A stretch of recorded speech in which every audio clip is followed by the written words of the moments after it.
দর্শক বন্ধুরা, আজকে কন্যা রাশি বা লগ্ন যদি আপনার হয়ে থাকে তাহলে আমার সঙ্গে থাকবেন। জ্যোতিষভিত্তিক ভিডিও আগস্ট মাসের রাশিফল, কন্যা রাশিফল নিয়ে আজকে আলোচনা করা হবে। তা চ্যানেলটাকে সাবস্ক্রাইব করে রাখবেন। জ্যোতিষ সংক্রান্ত ভিডিও চ্যানেলে প্রোভাইড করা হয়ে থাকে। দেখুন স্ক্রিনে চার্টটা দেওয়া হলো। কন্যা রাশিতে কেতু, ঠিক কন্যা রাশির ষষ্ঠ ঘরে শনি কুম্ভ রাশিতে, রাহু আপনাদের ঠিক সপ্তম ঘরে মীন রাশিতে, বৃহস্পতি মঙ্গল নবম ঘরে মেষ রাশিতে, রবি কর্কট রাশিতে ঠিক আপনাদের একাদশতম রাশিতে, শুক্র বুধ আপনাদের দ্বাদশ রাশি সিংহ রাশিতে অবস্থান করছে।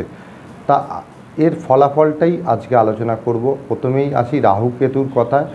তা রাহুর জন্য আপনারা ডিস্টার্বনেস ভোগ করছেন, মানসিক অস্থিরতা, নিজের শরীরের নিয়ে অস্থিরতা তো থাকবে। বুধ যেহেতু দ্বাদশভাবে গোচর করছে, রাশিতে আসবে।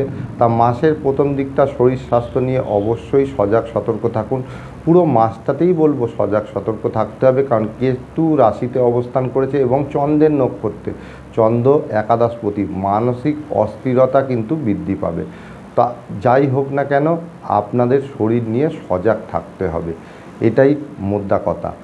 আপনাদের অর্থনৈতিক ভাগ্য কিন্তু মাসের প্রথম দিকটা প্রচুর পরিমাণ ব্যয়ের মাত্রা, প্রচুর পরিমাণ বিশেষত লাক্সারিয়াস কারণে ব্যয়ের মাত্রা বৃদ্ধি পাবে। তার জন্য অর্থনৈতিক ভাগ্যে ডিস্টার্বনেস আসতে চলেছে মাসের প্রথম দিকটা। পরের দিকটা কিন্তু অর্থনৈতিক ভাগ্য কিছুটা হলেও বেটার দ্যান ফল দেবে।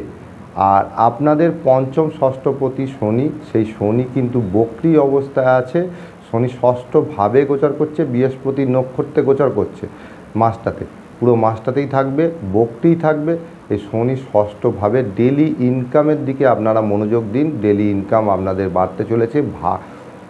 পিতৃস্থানীয় ব্যক্তি বা পিতার সাহায্য আপনারা পেতে চলেছেন, তাদের সঙ্গে কোঅপারেট করে চলার চেষ্টা করুন, না হলে কিন্তু আপনারা সমস্যায় পড়তে পারেন।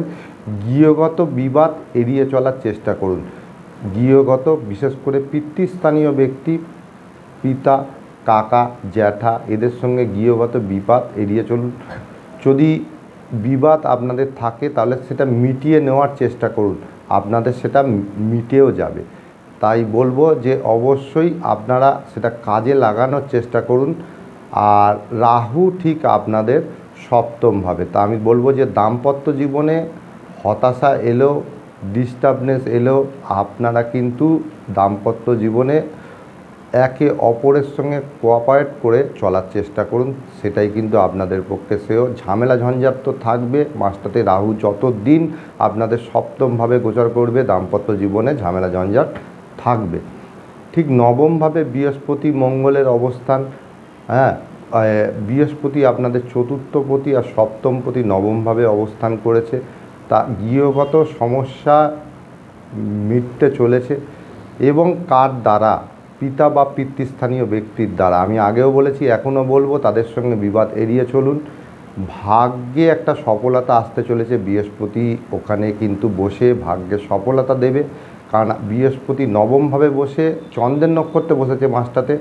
তা চন্দ্র আপনাদের একাদশপতি, মাঝে মাঝেই কিন্তু সফলতা এনে দেবে। মঙ্গল আপনাদের অষ্টমপতি, তৃতীয়পতি, সে কিন্তু নবমভাবে গোচর করছে। তা আপনাদের কোনো কাজ যদি বন্ধ হয়ে গিয়ে থাকে তা চালু হওয়ার দিকে পরিকল্পনা করতে পারেন, চালু হয়ে যাওয়ার যোগ আছে। রবি ঠিক আপনাদের দ্বাদশপতি, একাদশভাবে অবস্থান করছে। এই রবির জন্য কিছুটা সুফল আপনারা ওঠাতে পারবেন, কিন্তু রবি 15 তারিখের পর থেকে আপনাদের দ্বাদশপতি দ্বাদশভাবে আসতে চলেছে। তা মাসের প্রথম দিকটাতে ব্যয়ের মাত্রা বৃদ্ধিই পাবে। আর দ্বাদশপতি দ্বাদশে এলে আপনারা ধর্মপথে কিছু করার চেষ্টা করুন, কোনো মন্দিরে রেগুলার যাওয়ার চেষ্টা করুন মাসটাতে, তাতে কিন্তু আপনারা অনেক পরিমাণ সুফলতা ওঠাতে পারবেন। আমি জানানোর চেষ্টা করলাম আপনারা মাসটাতে কীরকম কাটাতে চলেছেন। তা আমি প্রতিকার স্বরূপ হিসাবে আপনাদের নবগ্রহ বীজ মন্ত্র দিয়ে দিচ্ছি। প্রত্যহ এটাকে জপ করবেন, তাতে কিন্তু খুব ভালো সুফল পাওয়া যায়। পারলে 14মুখী রুদ্রাক্ষ মাথার ঠিক ব্রহ্মতালুতে রেখে জপ করবেন, তাহলে এর সুফলতা খুব ভালো পাবেন। স্টোনের থেকে এর ব্যাকআপ কিন্তু, মন্ত্রের ব্যাকআপ কিন্তু অনেক পরিমাণ বেশি, তাই আপনাদের সেটা বললাম। নেক্সট ভিডিওতে অবশ্যই দেখা হবে। জয় মা।